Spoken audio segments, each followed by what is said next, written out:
Morning. Happy Sunday morning. Happy second and final day of Expand. We've got a really exciting panel coming up right now.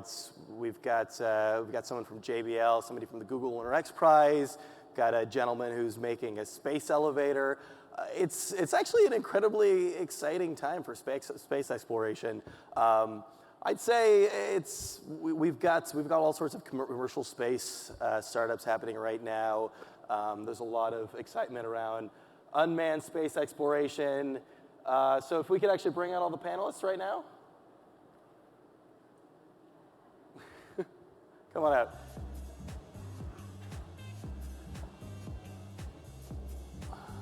There we go. Let me grab my iPad. So I think this was the one panel we were doing all week where every single panelist I talked to was just really sort of excited to meet everybody else on the panel. This is your first time meeting, correct? Yeah, indeed it is. Okay. Yeah.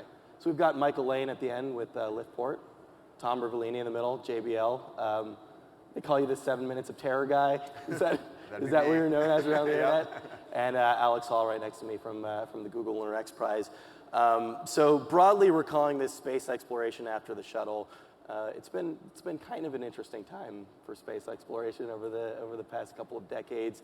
In a lot of respects, things are sort of shutting down, but it seems like that's opening up for a lot of new people to get into the game. And Google Lunar X Prize is doing a pretty good job leading that charge. It's really a tremendously exciting time because what we're seeing is probably the same, if not more, level of activity. It's just instead of it all being done by governments and nation states, it's now the pie is being spread out. We're getting entrepreneurs, we're getting private space companies, we're getting a lot of partnerships together, partnerships springing from universities and research institutions, and they're all attacking this problem of how does humanity get to the stars? And crowdfunding is actually playing a surprisingly large role in that as well. I mean, Michael, your company has kickstarted a few projects now. Just one so far, yeah. But yeah, the crowdfunding has actually been really surprising. There's now been 5 kickstarted projects that are over $100,000 of just research. They're trying to do research. Now it's awesome that film has gotten a couple $1 million and games and design have gotten several $1 million projects, but I don't think research is quite at the stage of acceptance yet, but I think it's on the cusp. I think that's really important. And Tom, of course, you're involved in unmanned space exploration. We were talking about this a little bit before, and I'm wondering, is it as easy to get people excited, to get kids excited? I mean, obviously, all you guys are, in a sense, your own PR teams, you're your own cheerleaders. Is it as easy to get people excited around non-manned space exploration? Well, in my experience, putting stuff on Mars for the last 20 years, it's been one of the most gratifying parts of my job has been the response of the public after a successful mission. And I can't tell you how many times people come up to me and say, "Oh wow, you worked on the Mars. Thank you. That was the most awesome thing. It was really inspirational." And a lot of people that I've met, I'm 45 years old, so now we get fresh outs that come start working at JPL and say, "Oh yeah, I remember the airbags. I was in 8th grade, and that got me into math and science." And that happens a lot, and it truly is one of the best parts of my job is knowing that I'm responsible for a part of something that really had an impact on people's lives and their careers. Well, as I mentioned before, you're the 7 Minutes of Terror guy. Can you explain that for people who don't know? Sure. So the 7 Minutes of Terror is the term that we use kind of for fun that describes the entry, descent, landing process for the Mars probes, because it literally takes about 7 minutes to get from 13,000 miles per hour at the top of the atmosphere down to basically 0 on the surface. And JPL put out a fantastic video called 7 Minutes of Terror, which walks through the animation with folks like myself and others who worked on the spacecraft, carefully describing the perils of everything that goes on during those 7 minutes, and how when you work on these robotic craft, going in through these extreme environments, there really is no margin for error. I mean, it's a teeny tiny margin for error. And if you mess something up, you basically lose, a multi-billion-dollar vehicle just in the split second like that. And that makes our job tremendously exciting, but it also makes it nerve-wracking, you know, when you're actually sitting there, if you get lucky enough to actually get to watch it, you know, go in, because, you know, you got to put it on top of a rocket, and so many things could go wrong just between start of a project to actually getting to the top of the atmosphere. So, you know, we've gotten lucky many times that we've actually been there, and I'll tell you, it's really nerve-wracking. You know, Tom makes a really interesting point about the fact that you've got this billion-dollar spacecraft that you're worried about. And one of the strengths of the entrepreneurial push for space is this whole idea that perhaps you can take a bit more risk. And in taking more risk, you don't have to spend quite as much money in testing everything to the nth degree. So it's not to say that if, you know, you have your $500,000 spacecraft on its way to the moon, that you're not experiencing all the same terror that Tom and his team go through, because in a relative sense, that investment is emotional as well. But if it goes wrong, you haven't lost $1 billion, and for $1 billion, you could in fact build multiple of them and keep going. Well, we tend to think of governments as being very bureaucratic and difficult to work with. I mean, is it easier to move that along if you're working for a commercial company? It could go either way. We started out under NASA's umbrella in the beginning about almost 11 years ago. While we were under NASA's umbrella, we didn't really have a lot of oversight. It was just a couple guys working on computers, and we'd ask a couple interesting questions. And ultimately, all we were responsible for was a research document. Fast forward, the Space Shuttle Columbia crashes. We wound up moving out from NASA and went private. And then we had a lot more opportunity. We could kind of cast our own direction, but we also had to figure out how to cover payroll on our own, which, as you know, in 2007 we couldn't. So we wound up, I mean, it's a double-edged sword. A lot of autonomy also implies a different kind of risk. So we were talking about risk a little bit before. You know, I'm wondering how soon are we going to get to a point when we're sending human beings back out there?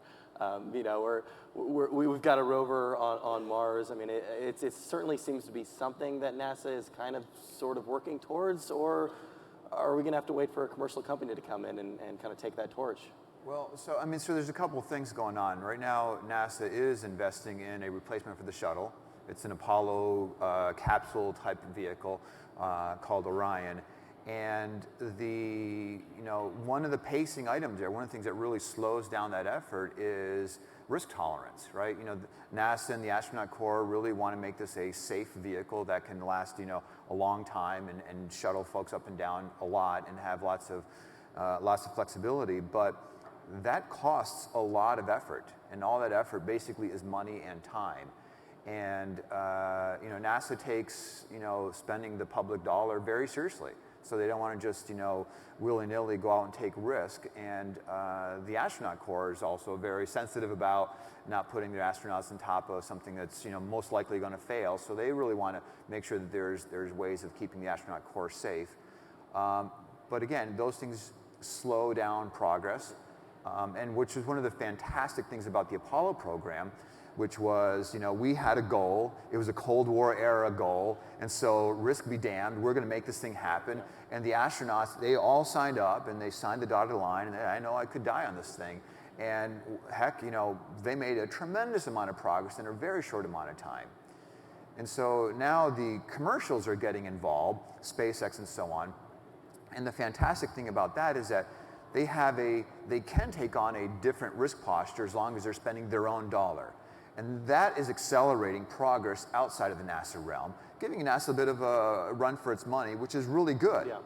I think, though, one thing to point out is that it's not just that we're all waiting for that to happen. For example, for us to go back to the moon, for humans to go back to the moon, one thing we discovered in the 1960s and early 70s is there's a heck of a lot we don't know about what it would take to actually live on the moon.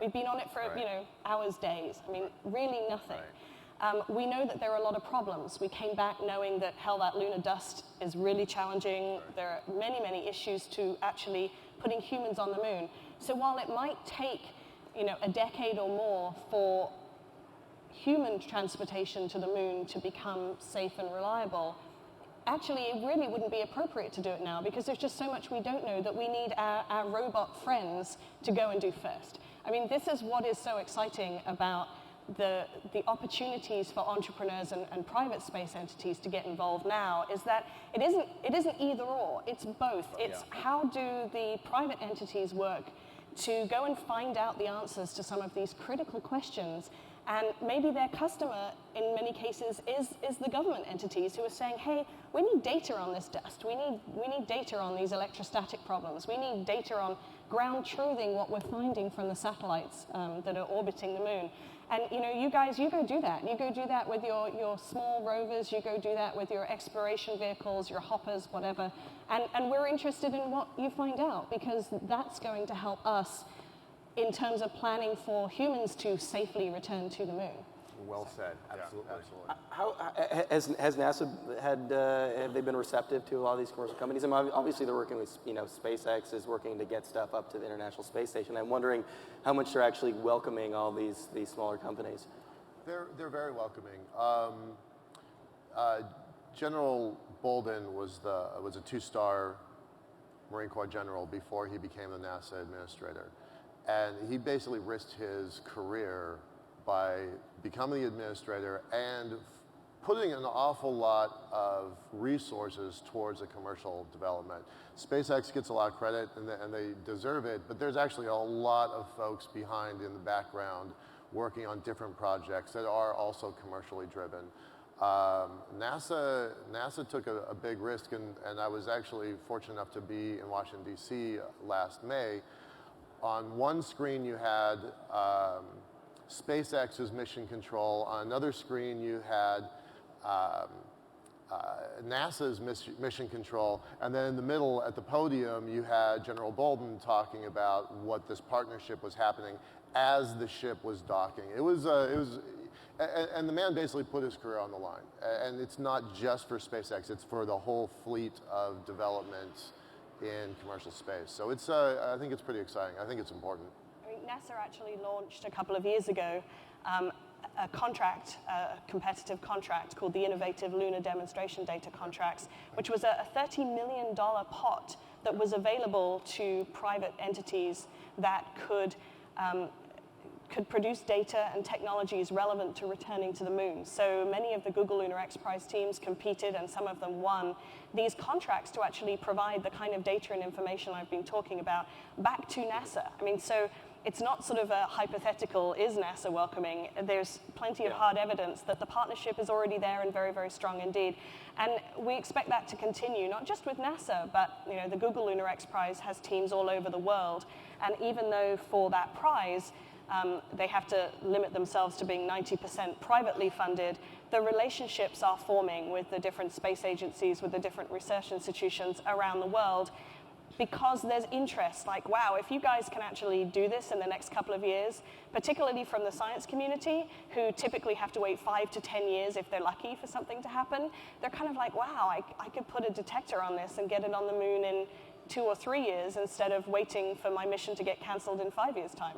Well, that's something we were talking about a little bit before. Is it hard to get people, to get students excited about something when it's such a long-term prospect? When it's something that's that far off, when there's not immediate return. I mean, obviously, we're competing against instant gratification all over the place. No, I get emails all the time. People asking, what can I do? My favorite audience is actually 8th graders, because they're fearless and they have a perception of the future that most folks, I'm 45 also, most folks don't have. They have, they see opportunity. So that one-way trip to Mars, we can staff with junior high school students. Yeah, but the reality is those people don't ask critical questions. So then you have to go to other environments where significant institutions. And then the students are asking different kinds of questions, and then the professors weigh in, and then they get involved. So I've seen a whole spectrum from I had a 10th grader asking me about, sorry, a 10-year-old asking me about carbon nanotubes 2 weeks ago. So, I mean, it is definitely out there. You and hired they are, him for LiftPort right away? Yeah, absolutely. Yeah, And he's our the new. thing to remember here is that kids aren't stupid, right? Like if they decide to take up gymnastics because they saw it, in the Olympics, they don't expect that on their first day or within their first year they're going to be competing in the Olympics. So what is amazing about today, about the opportunity today, when I went to university 20 years ago, I had no chance of being able to get an experiment into space. If I was lucky and I was in the top whatever of my class, maybe I would have gotten a payload on a sounding rocket if I was really lucky and I sucked up to the master's program people and so on. Nowadays, high school kids can take advantage of opportunities like the one we saw at the beginning Minutes here, ago, yeah. and put a payload into space. So it's kind of like, winning your badges or your belts in a sport, that if you're excited by space exploration as a student now, instead of it being something that you watch other people do on the telly like it was in the 60s, you can now get involved at school and do some of these experiments and keep that excitement going, and hopefully then, come into the space program and do something super cool like Tom is doing or super cool like Mike's doing. I mean, I think that you've now got that continuum. So in a sense, you don't have to rely quite as much on just everybody being, cheerleaders. You actually can get involved at a really young age. Isn't the real dream though being an astronaut? I mean, isn't that what? Who wanted to be an astronaut? Everybody. Who in the room wanted to be an astronaut at some point? You know what happens is that when you're young, you have those types of fantasies and those types of dreams about really esoteric things. But that inspires, I've seen it inspire people to get into science and engineering. Once these folks get into that, then a whole world opens up to them. And whether they go off and actually pursue becoming an astronaut or pursue working at JPL and working on Mars spacecraft, that almost becomes irrelevant because they get excited by inventing, building, and creating things. And that's what produces value added to our society. So once you've drawn people into science and engineering and they're hooked, mission accomplished really, because at that point, they're producing for society instead of just, taking. The dream never goes away. I mean, I polled my Google Lunar X Prize teams when I first took over the role, and 80% of them told me that the prize was an excuse for them to do something that they had always wanted to do. They're not in it for the money. They had that emotion. This was something they really wanted to do, and the prize legitimized their kind of quasi-craziness for thinking about this. Well, but there's also one other point that we keep talking about: science, technology, engineering, and math, which is critically important for everything that we're doing. But space is a large enough industry that you can be an accountant, you can be a lawyer, you can be an operations manager, you can be an artist. Is being a space lawyer somehow better than being a regular lawyer?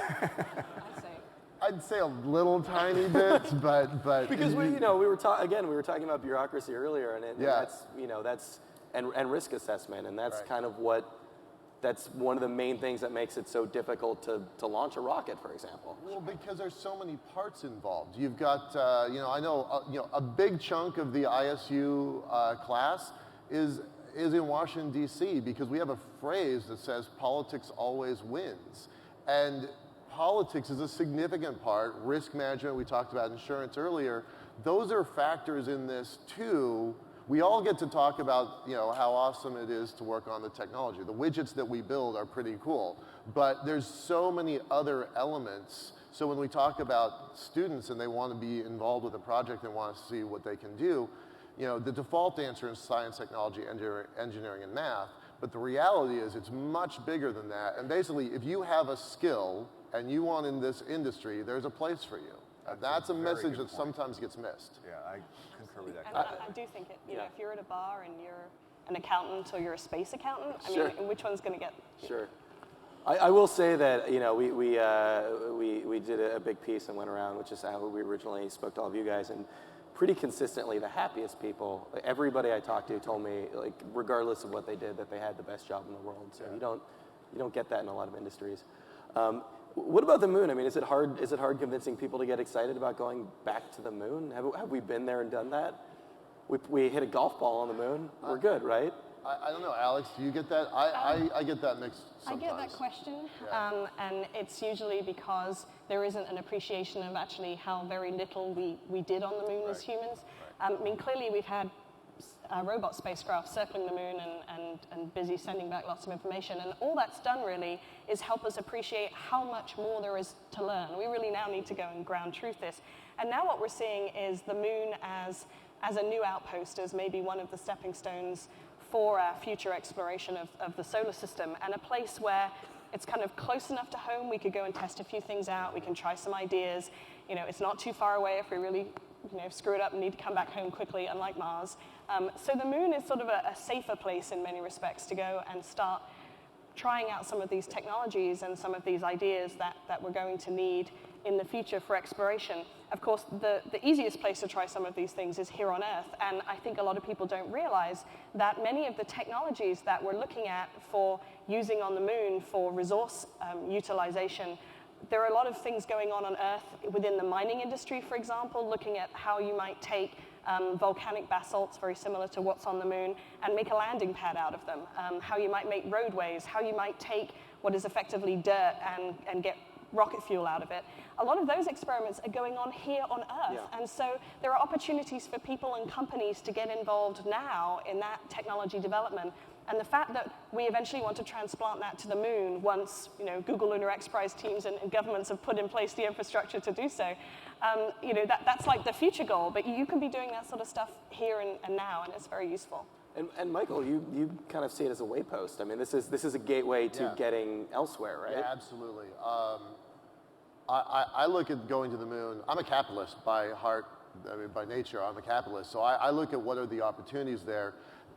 The act of going, I think, is really important. I refer to us as a single point of failure species. I think it's really important that we get out into the rest of the solar system. But I also think we can make buckets of money in the process of doing that, and raise the standard of living of every human being by going to space. I think it's a win at every level. So I want to build the elevator in a way that it helps everybody else. But I think my favorite part of building it is actually the space station at the Lagrange point, because I think that that's going to be the gateway to everywhere else, whether that's Mars, whether that's the stars, whatever the destination is. I think building that base infrastructure allows all the dreams of everybody to come true. Yeah, I think the being able to get a financial return on investment is sort of like the last nut that's got to get cracked that will really break open the industry, because up until now it's really sort of a national luxury item to be able to have a space program. We expect governments to lose money. Yeah, exactly, and no one's doing it to make money. Yeah. I think just now you're starting to get people, companies who are coming at it from a capitalist point of view. And I think once somebody figures out that equation, or those equations on how to turn space exploration into a financial return, then the floodgates, I think, will open up for real exploration. We're talking about tourism, space tourism. Mining is a good example. One of the things that gets brought up a lot are all of the technologies we're using here on Earth that were developed by NASA. I mean, what do you see being other commercial applications for space travel? This sounds self-serving, I don't mean it to be, but on Monday I'm meeting with a venture capitalist to talk about one of the technologies we developed in our pursuit to start spinning that out into the real world. So we're already, we're only a few months old in our restart, and we're already starting to see tech that we can move out. I think that's just, we refer to ourselves as an idea factory, that the technologies that we need for our far-off vision, we develop now, package now, hand to somebody else to develop and build and grow, while we stay focused on our main vision. I think that happens all the time. You guys have got, all of your teams are all coming up with interesting new widgets and gadgets that have real value in the real world that, oh yeah, by the way, can land a high-def camera on the moon and travel 500 meters? 500 meters, 500 You're meters, absolutely right. And it is interesting that sometimes the technologies, aren't that obvious. People talk about space technologies, but of course that's a huge umbrella. I mean, as we've talked about before, it's sort of technology, it just happens to be in space. And that applies to many innovations. So one of the challenges of the Google Lunar X Prize is a bonus prize to be able to survive the lunar night. It's pretty cold on the moon, it's dark for a long period of time. So, that's actually a challenge in energy storage, which is a challenge, and it's a challenge in lightweight energy storage because you've got to get it into space. But that is similarly a challenge for electric aviation. So you could see technologies or teams that are working on something that could be useful in space. Actually, there's already applications on Earth, and there could be technology that's being developed within electric aviation that would be the starting point to look at, can we make that a bit smaller, a bit more lightweight to go into space. So, I think in a sense, labeling things space sometimes restricts how broadly you look at technologies. People say to me all the time, what's the next space prize from the X Prize Foundation? There was Ansari doing suborbital, Google Lunar, what's the next one? And it's like, well, if you look at what is going to be the next inflection points, what are the next pinch points for technology going forward, it's not obvious that setting a space goal is the right one. It could well be energy storage. It could well be biological. Long-term, the issues of humans in space. And obviously X Prize is branched out, electric Absolutely. cars. So it could be environmental, it could be figuring out how we do, resource utilization in closed-loop systems. And all of those are, in a sense, going to help move the space frontier forward. I mean, Michael, you said you're a capitalist, but I'm wondering if these companies that you're dealing with, are they, are they actually thinking about monetization? Obviously, you said that the contest was more of a catalyst than anything else, but are they thinking about the ways they'll utilize these technologies in other fields? How are they thinking about actually monetizing themselves once they make that goal? Well, one of the exciting things about the Google Lunar X Prize is the diversity, and the 23 teams that are currently active in the competition. They really split into a number of camps. You have some that are for-profit entities, and they are in this, they're developing technologies, they have business plans, they have exit strategies. We have a small number of teams that their primary goal for doing this is nationalistic. They are seeking to move something forward in their country. There are more stakeholders involved in that sort of thing, and not necessarily needing it to be a pure capitalist sort of business plan. We also have a number of nonprofits that are involved in this, and they have multiple reasons, ranging from ability to be able to involve students. We have a number of teams that have very big student core that are working on experiments, but also all of the teams are using this for STEM education. They're all out there using it as a vehicle to inspire. So really, it goes across the board from very commercial to nonprofits with very, very different goals. But they've all come together under the umbrella of feeling that the idea, the endeavor of going back to the moon is a worthwhile one, and one that they want to pursue. One of the things that's really impressed me is the way a lot of these smaller companies have actually changed the culture at NASA. We were at Cape Canaveral, we went to SwampWorks. I mean, it's almost this hacker space. It's a NASA hacker space. I mean, is this fundamentally changing the approach of these large governments? It's slowly bringing that into the culture, right? Because in order to do these big, low-risk activities, you need the extreme rigor of an aerospace program. But once you get that established and you set that as your culture, it's easy to sort of get set in your ways and just carry that forward to everything you do. And that becomes not debilitating, but it really slows down the pace could slow down the pace of innovation. So by virtue of having this whole new culture of innovation that spawns from the consumer electronics and spawns from some of these new technologies that are coming out there, you got all these kids who are in college and they're doing this stuff. The pace of turnaround of an invention, I got an idea, I'm going to CAD it up, and I'm going to turn it into a 3D solid model all in the course of 2 days. Wow, that's brand new. That wasn't really not accessible before. 5, 10, 15 years ago, forget about it. And so now, that expectation of the young engineers coming in that, oh yeah, I should be able to come up with an idea and have a working prototype on my desk, 2 days later. I've seen that happen. I've seen that transpire right in front of my very own eyes at work. And it's great. It's really, really fantastic. And if you take that energy, that creativity, and that zeal for just moving out fast and doing stuff, if you combine that with the appropriate amount of that aerospace rigor that is needed to really do those, fantastic things up in space, then you can start to do some really neat stuff and slowly change the culture. Not necessarily change the culture, but moderate the culture, modify it, and augment it.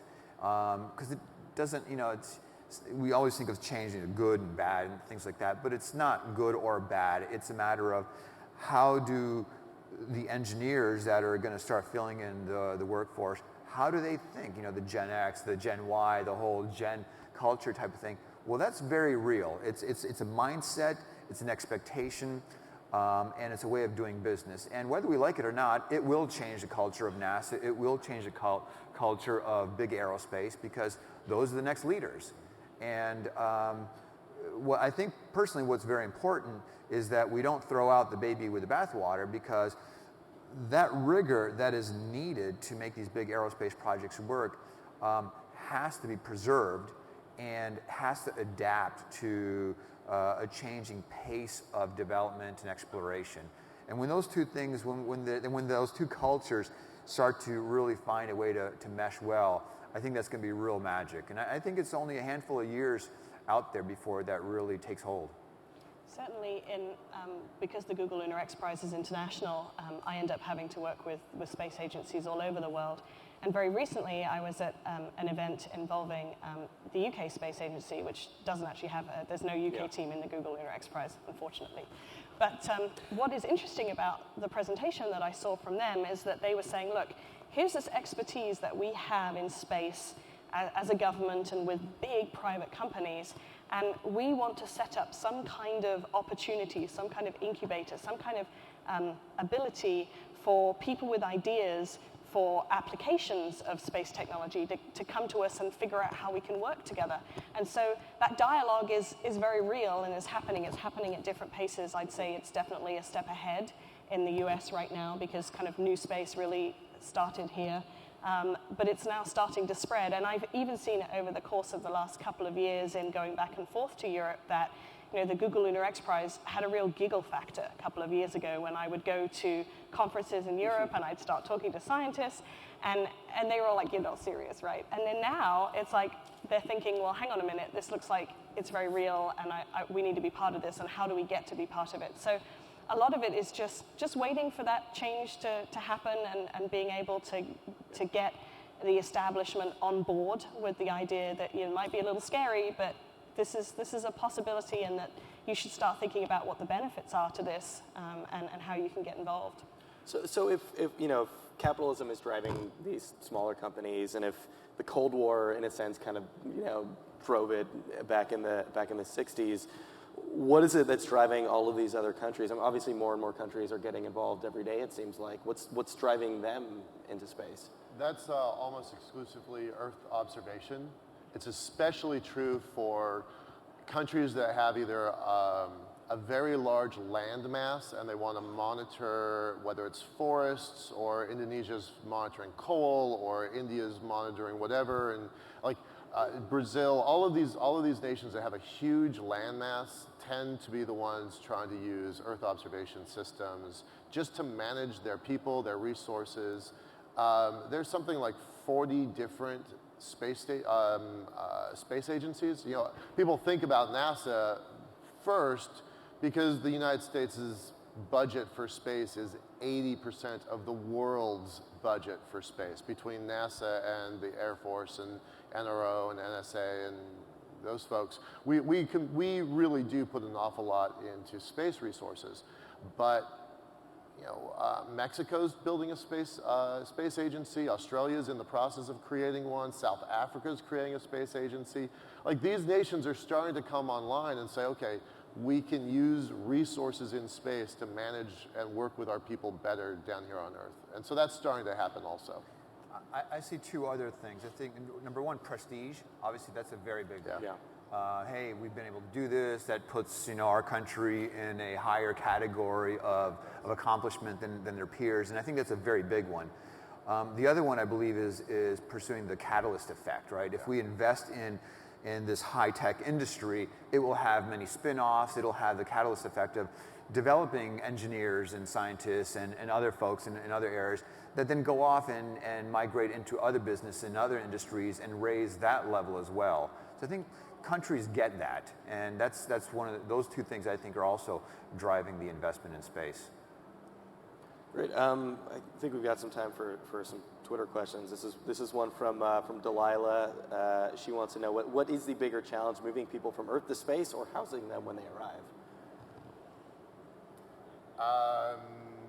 I would say housing them, actually, because if SpaceX is correct at a $50 million price tag, then you can probably move, if you use our system for the elevator, you can probably move about 3 people every 3 weeks, but then what do you do when you're out there in the first place? So housing, especially on the moon, radiation, I mean, there's some real issues there. It's a real harsh environment. Real harsh. It is. It's not going to be like the stuff. It's like breathing glass, really like the fine particles on the moon. You know, if you look back at the historic images, the space capsules were covered with dust, just covered. And if you were living in that for more than a few days, I mean, like, hey, let's have a shot of ground glass every morning for breakfast. All right, that's what it's kind of like. So.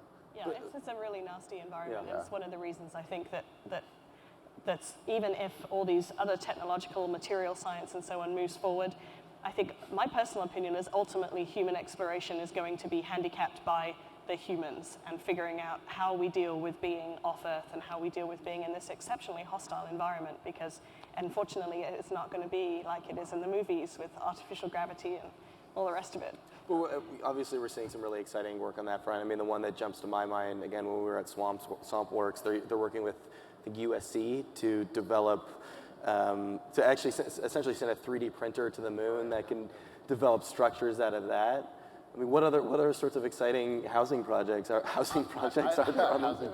I think what you're probably going to do, our plan, I'm not speaking for other people, but our plan is that we'll have a commercial space station at the Lagrange point for quite a while before we actually have people running around on the surface of the moon. The Chinese program is pretty ambitious. If you can believe what they print, they're probably going to have some folks on the moon before, the next blueprints are probably going to be Chinese by some people's estimations. But they're not going to stay there. They're not going to be there for weeks and months and years. They're going to show up with a pretty big crew and then come home again.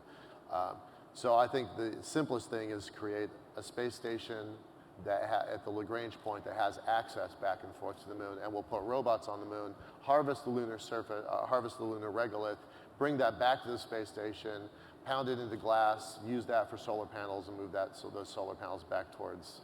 Well, the regolith discussion brings up an important question, because there's a question of getting there, there's the question of housing, and maybe the biggest question of all is getting back in a lot of cases, right?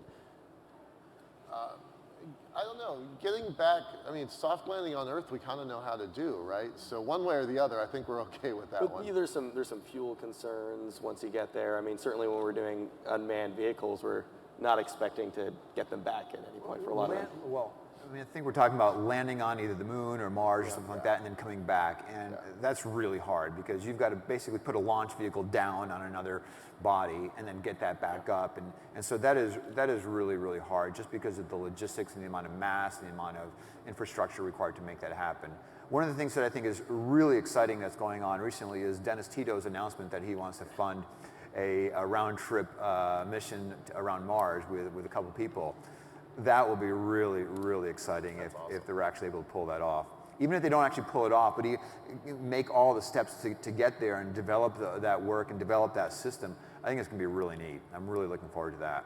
Yeah, I mean, that raises the fact that there are a number of studies that have been going on for a number of years about what happens when you put people together in a closed space. The psychology of that. Yeah, and the results from those are not always outstanding. Yeah. Well. So, I mean, they certainly raise serious questions about how we're going to manage those kinds of things, and certainly the human biology of being in space. I believe I read somewhere that actually it can be genetic whether you have a lot of bone loss or not.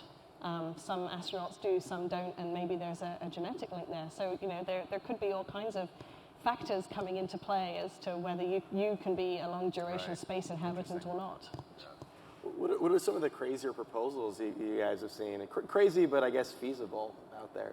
For what? Just for the future of space travel. Oh. We've all seen a few. I mean, you've probably There's a lot seen of some of the more bizarre ones, I imagine. I wouldn't say that they're bizarre. Yeah. I would say that what certainly happened in the early days of the prize is that there were a lot of ideas coming forward as to what the vehicle would look like that could move around on the surface of the moon, and oftentimes that comes initially from somebody's preconceived ideas of what it's like on the moon, and also ways in which you could move around, because we're not as humans familiar with reduced gravity or the kind of dust and the other types of things that you see. And so it's not so much that the ideas are bizarre, it's just that the first generation of ideas that tend to come from people who haven't had years and years of space training often miss some particular aspect of the physics of being in outer space. I saw this recently. I was at a meeting with some concept art, and there was a nice poster showing a guy welding on the moon with sparks everywhere. And the space scientists in the room were kind of like, oh, that's interesting. So, it's sort of a process of exploration and working with people and turning a really fantastic but wouldn't work idea into a teachable moment, and then figuring out how do you take the essence of what it is they're trying to do and pull the innovation out of that. And so what we've seen with Google Lunar X Prize certainly is that there's been this evolution over time of the vehicles, the spacecraft that are being designed, but there's always some fundamental piece of it, some innovation that has remained pretty consistent, whether it's how they're going to deal with the moving parts, whether it's what the overall shape looks like. Those are the things that kind of remain consistent as the sort of reality has come in and they've gone further and further with the design and the engineering and realized, that may look nice, but actually no one really cares what that looks like at that point. We just need it to be functional. It helps to have outsiders, though, right? It helps to have people outside of these large organizations pitching these ideas, giving a new angle.